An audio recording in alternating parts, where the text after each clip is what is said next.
The program risks and controls are those that are at the high level. So the things we expect to see in maybe the locations that we're delivering the training and assessment.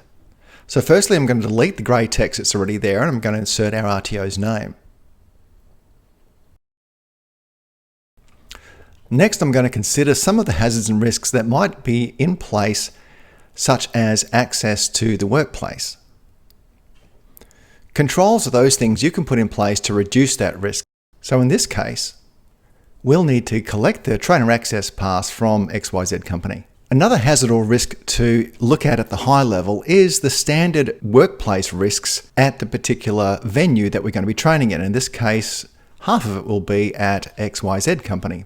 And a way we control that is, in this case, completing their on-site induction, and also making sure that we implement any of the recommendations from that induction and site inspection. Then we'll look at our own organisation, in this case, my RTO's own workplace hazards. These might include tripping and falling hazards, and the measures we'll put in place are to remove, replace, or potentially engineer a way out of those particular hazards. So we'll remove or tape down any potential tripping hazards and so on. Now we have to look to see if each of these will acceptably control each of those hazards, and in this case we're going to say yes, they will. And then I'm going to take a moment just to clean up this part of the learning plan by deleting the row and merging the column on the left.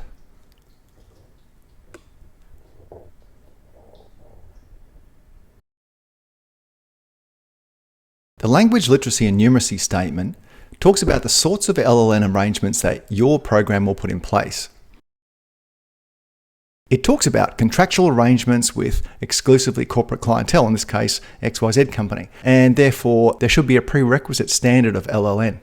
This might not apply in your situation, so make sure you address this correctly. On occasion there may be candidates put forward who might be borderline, and so we've put in place here that my RTO reserves the right to not accept enrolment from individuals deemed not to possess the acceptable level of language literacy and numeracy to successfully complete the qualification, and instead we'll refer them to another training organisation.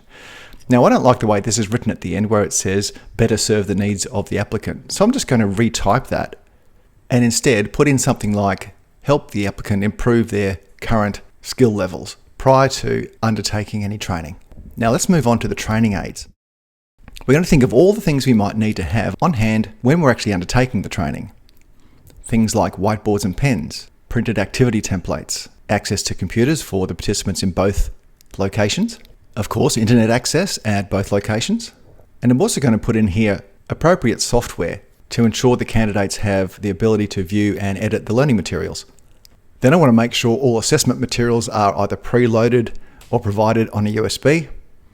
And lastly, that access to my RTO's cloud service for all students so they can access their assessment materials from there also. Let's go into the session timings now. Now this is going to be a bit different because we're delivering this over 12 months, but I've decided that we're going to deliver it in 3 clusters: the developing people, employee relationships, and business leadership clusters. So I'm going to pop them in there, and I'm going to estimate 5 days of training in the first one, 4 days for the second, 5 days in the last. I'm going to quickly add up what 8 hours a day means in each case. So 5 8s are 40 hours, 4 8s are 32 hours, and another 5 8s are 40 hours. I'm also going to put in here the timing that's going to be required for students. So we're going to include Zoom tutorials. That was a part of the support functions that we wrote earlier. And we're going to also throw in assessment workshops to help them complete. I'm going to estimate that's going to be 1 day per unit, 12 days in total. So 12 8s are 88 hours. I'm also going to add up the amount of time we expect the student to do their workplace learning and assessment. So I mentioned earlier that 1 unit usually takes about a month to complete. So if we're delivering for 5 days, that leaves another 15. Just a caveat here, I would like to say that the nominal hours should add up to the session timings plus anything that you've scheduled for tutorials and assessment workshops and work-based learning activities.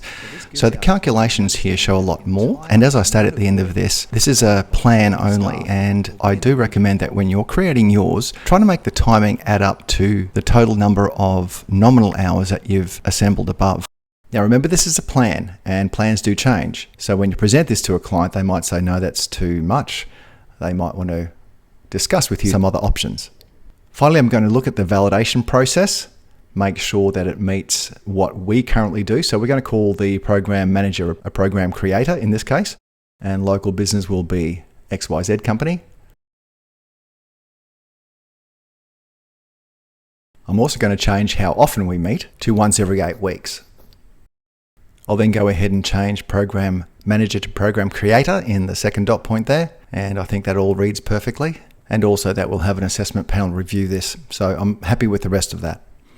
I'm then going to go down to my name. In this case, I'll put your name, and the position will be program creator. And of course, the date that it was created. The last portion of your learning plan discusses the stakeholder review.